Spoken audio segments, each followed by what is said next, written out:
네, 여러분 안녕하세요. 반갑습니다. 운동하는 데이브입니다. 자, 제가 오늘 준비한 영상은요, 제목에서 보셨던 것처럼 목비끈에 대해서 알려드리려고 하는데요. 자, 우리가 대부분 뭐 다른 유튜버나 여러 미디어들을 보면은 목비끈이 굳었다고 하면 두통이 발생됩니다. 그래서 이 목비끈을 이렇게 부드럽게 마사지해서 꼬집어 주시면 됩니다 라고 많이 보셨을 겁니다. 하지만 오늘은 제가 여러분들에게 알려드릴 내용은 단순히 이 목비끈이 굳었을 때 그냥 풀기만 하면 과연 되는 것이냐? 저는 분명히 아니겠죠. 자, 시작하기에 앞서 이 목비끈이 먼저 어떤 기능을 하고 있는지, 그리고 이게 문제가 되기 시작을 하면은 어떤 문제들을 야기할 수 있는지, 그리고 우리는 앞으로 어떻게 이것들을 해결해 나가야 되는지에 대해서 오늘 간략하게 좀 설명을 드리려고 합니다. 자, 그럼 지금부터 일단 목비끈이 뭔지 한번 시작해 보도록 하겠습니다.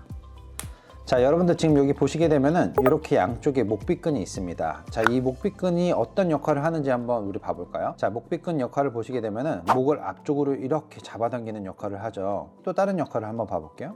이렇게 옆으로 내려갈 때 여러분들 목 뒤쪽의 근육과 목비끈이 같이 수축을 하게 되면은 지금 정면에서 봤을 때 이쪽으로 숙여지는 방향은 오른쪽이죠. 그러면 오른쪽에 있는 목비끈이 같이 수축을 하면서 이렇게 고개를 옆으로 갸우뚱하게 만들어주고 있어요. 자, 그리고 고개를 이렇게 돌리는 역할을 하거든요.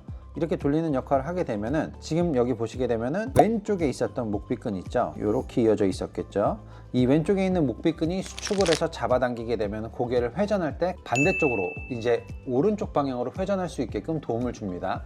이렇게 잡아당겨야 왼쪽 목비끈이 수축을 하면은 고개가 오른쪽으로 들어가요. 그러면 오른쪽에서는 어떤 근육들이 수축을 하고 있냐면은 뒤쪽에 있는 근육들이 잡아당기면서 수축을 해주고 있겠죠. 그러니까 앞쪽에서 잡아당겨주고 뒤쪽에서 당겨주고 이런 역할을 하게 됩니다. 그래서 목비끈의 움직임들은 크게 앞쪽으로 숙이고 그 다음에 옆쪽으로 돌리고 그 다음에 옆쪽으로 이렇게 같이 또 숙여주는 역할을 담당하고 있는 거죠. 근데 여러분들 목이 틀어지기 시작을 하면은 목비끈은 비대칭으로 이루어지기 시작을 합니다. 예를 들어서 고개가 이렇게 이루어지고 있거나, 자, 여러분 보세요.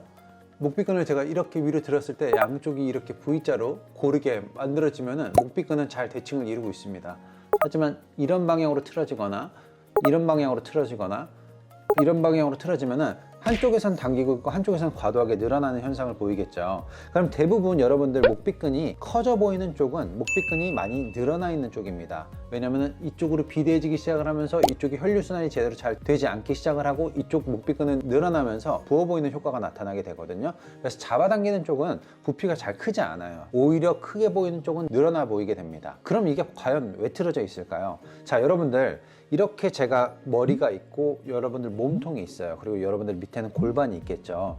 그러면은 얘네들이 중심을 이렇게 바꾸게 되면은 이렇게 바꿔볼게요. 제가 그러면은 고개가 같이 쏟아지면은 몸이 중심을 잃고 넘어가게 될 거예요. 이쪽 방향도 마찬가지고요. 근데 얘가 미세하게 이렇게 틀어져 있을 때 목은 중심을 잡기 위해서 이렇게 나갑니다.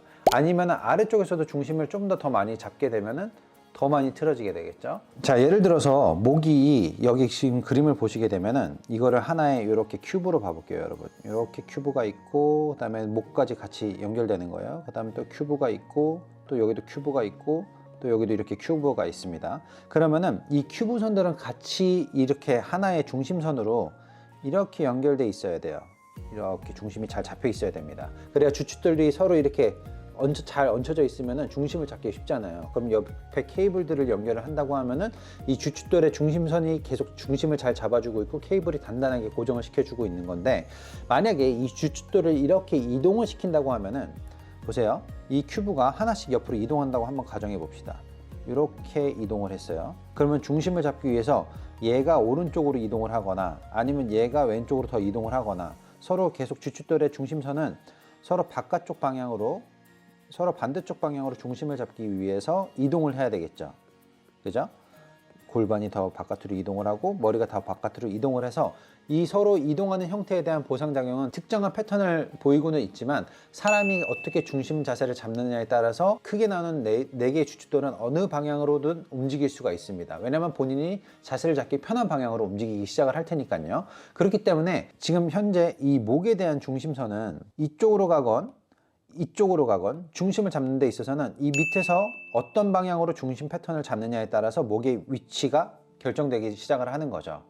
그러면은 목의 틀어짐이 지금 보면은 이 머리가 7kg에서 8kg 정도 되거든요. 그러면은 이 무거운 무게를 얘가 혼자 이렇게 지탱하는 게 아니잖아요. 아래쪽에 있는 목과 어깨와 몸통으로 같이 지탱을 하고 있단 말이에요. 그럼 결국에는 얘가 틀어지는 원인은 혼자 독단적으로 절대 틀어질 수가 없고, 몸통과 아래쪽의 골반에서의 척추의 틀어짐이 같이 발생돼야 이 목의 틀어짐이 같이 함께 일어나는 겁니다. 그렇기 때문에 여러분들 이 목비근이 굳는다는 거는 목의 앵글각이 벗어나서 각 관절에서 서로 어긋나기 시작을 하면서 그 어긋난 중심을 다 목 근육들이 그걸 붙잡고 있어야 되기 때문에 목비근이 틀어지기 시작을 하고 그게 굳어지기 시작을 하는 겁니다. 근데 그 상태에서 만약에 우리가 목비근을 막 그냥 풀기만 한다 그러면 어떻게 될까요? 그냥 풀고 끝나는 거예요.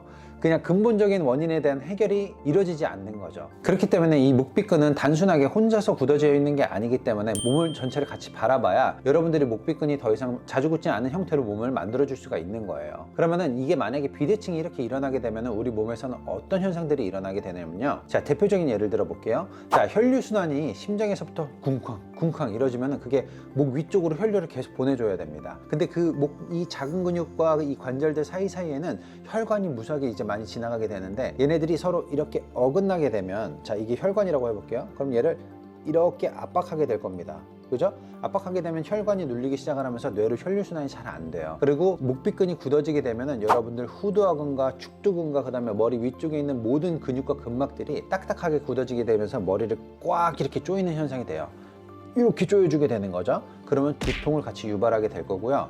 안압도 같이 많이 높아지게 되면서 눈도 상당히 많이 건조해지기 시작을 할 겁니다. 그리고 여러분들 목비근이 같이 굳어지게 되면은 여러분들 코도 자주 막히게 되고요. 그 다음에 수면에 대한 장애도 같이 일어나게 될 겁니다. 이 증상들이 계속 같이 서큘레이션처럼 돌기 시작을 하거든요. 연쇄 반응을 일으키기 시작을 하는 거죠. 그리고 여러분들이 가장 흔히 많이 느끼시는 목 통증과 어깨 통증도 같이 느끼기 시작을 할 겁니다. 자, 그러면은 이게 단순히 지금 여러분들 보면은 이게 목비근만의 문제는 아니구나, 목비근은 그냥 풀어주는 거는 그냥 통증에 대한 압력만 살짝 낮춰주는 거지, 지금 결국 몸이 틀어지는 데 있어서는 결국 수많은 근육들과 관절들이 틀어짐으로 인해서 발생되는 거구나라는 걸 여러분들이 같이 이해를 하셔야 되는 겁니다. 자, 그렇다면은 여러분들 매번 두통이 발생되거나 어깨 통증이 오거나 그 다음에 뭐 안압이 많이 발생되거나 눈물이 많이 나면은 그냥 매번 여기를 풀어줄 수는 없잖아요. 왜냐면은 내가 일상생활을 하는 나쁜 자세 습관들은 계속 그대로 있고 내 체형도 계속 그대로 있기 때문에 윗돌 빼서 아랫돌 괴는 거랑 똑같단 말이에요. 그냥 임시방편으로만 그냥 계속 풀어주는 것밖에 안 돼요. 그러려면은 여러분들의 체형을 다시 되돌릴 수 있게끔 여러분들이 운동을 통해서 목의 앵글각을 다시 제 위치로 돌려놓는 과정이 필요하다는 겁니다. 그러려면은 틀어져 있는, 중심이 틀어져 있는 여러분들의 척추의 방향을 먼저 올바르게 중심을 잡을 수 있게끔 척추를 가운데로 잡아줄 수 있는 운동들을 같이 해줘야 되고요. 목을 같이 구성하고 있는 견갑골이나 어깨에 대한 움직임선을 같이 똑같은 방향으로 계속 운동을 해주면서 목이 어긋나 있는 이 방향을 가운데로 잡아놓고 운동을 할 수 있게끔 계속 여러분들이 위치에 대한 중심을 같이 맞춰줘야 된다는 겁니다. 그래서 이 과정을 같이 함께 해야만이 여러분들이 척추에 대한 중심을 바로 잡을 수가 있고, 척추에 대한 중심을 바로 잡으면 목의 위치도 계속 바르게 위치한 상태에서 목비근이 짝짝이로 계속 굳어져 있는 상태를 다시 원래대로 되돌려 놓을 수 있는 아주 근본적인 형태의 해결 방법이 될 수가 있다는 거죠. 그러니까 여러분들 이 점 잘 인지하시고, 제가 여기에다가 링크 영상을 띄워 놓을게요. 그리고 최종 화면 가보시면은 여러분들 영상이 2개가 뜰 거거든요. 그래서 가장 기초적인 여러분들의 몸의 중심선을 바로 잡을 수 있는, 척추를 올바르게 잡아줄 수 있는 운동들을 제가 띄워 놓을 테니까요. 여러분들 그거부터 차근차근히 하시면서 목비근이 틀어진 게 다시 제자리로 되돌아올 수 있는 아주 신기한 경험을 하실 수가 있으시게 될 겁니다. 자, 이렇게 해서 제가 오늘 준비한 영상은 여기까지고요. 다음에는 더 좋은 운동 영상으로 여러분들의 몸을 회복시켜 드리도록 하겠습니다. 그럼 저는 다음 시간에 다시 찾아뵙도록 하겠습니다. 감사합니다.